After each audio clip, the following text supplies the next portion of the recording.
বিষয় সম্পাদক সহ ব্যক্তি আমাদের মাঝে এসে উপস্থিত হয়েছেন। বিশেষ রঙকে তার আসন গ্রহণ করার জন্য অনুরোধ জানাচ্ছি। তো আমরা চেষ্টা করব যাতে ভবিষ্যতে আমরা এই ধরনের সুন্দর অনুষ্ঠান আয়োজন করতে পারি। সম্মানিত উপস্থিতি, আমি বেশি বিষয় নিয়ে কথা বলবো না, শুধু বলবো আমাদের যুব সমাজ নিয়ে কিছু কথা। যারা মুরব্বী আছেন আপনারা আমাদের যুব সমাজগুলোকে এত সুন্দরভাবে গুছিয়ে দেবেন যাতে আমরা ভবিষ্যতে এই ইউনিয়ন এবং এই সমাজের জন্য কোনো কিছু করতে পারি। আপনারা যদি সাহায্য সহযোগিতা না করেন তাহলে আমাদের জন্য এগিয়ে যাওয়া প্রায় অসম্ভব। অনেকেই বলে যে ছোট মানুষ তোমরা কি করবা।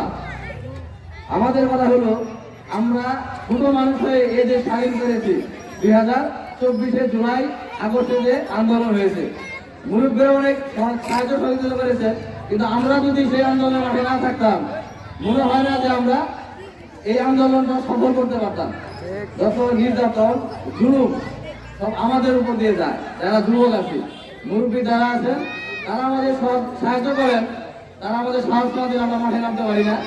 তারা বিভিন্নভাবে আমাদের বোঝান যে কিভাবে কি করতে হবে, কোন দিকে চলতে হবে। তবে যে সংগঠন মানব কল্যাণ স্বেচ্ছাসেবী, এই মানব কল্যাণ স্বেচ্ছাসেবী সংগঠন আরো ভালো ভালো কিছু অনুষ্ঠান আয়োজন করবে এবং যাতে যুব সমাজ কাজ করতে পারে সেই ধরনের সুযোগ সুবিধা অবশ্যই তারা আমাদেরকে দেবে।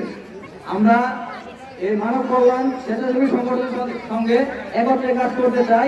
আপনারা যদি কখনো সুযোগ দেন আমাদের এই গরিব স্তরে এসে মানব কল্যাণ সংগঠনের সাথে কাজ করার জন্য, ইনশাআল্লাহ আমরা এই সংগঠনের সাথে কাজ করব।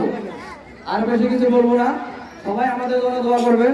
ভবিষ্যতে যদি আপনাদের কাছে আমি দোয়া চাই অবশ্যই আমার জন্য দোয়া করবেন ইনশাআল্লাহ। আমি আশাবাদ ব্যক্ত করে আজকে আমার বক্তব্য শেষ করছি। সবাইকে ধন্যবাদ। আসসালামু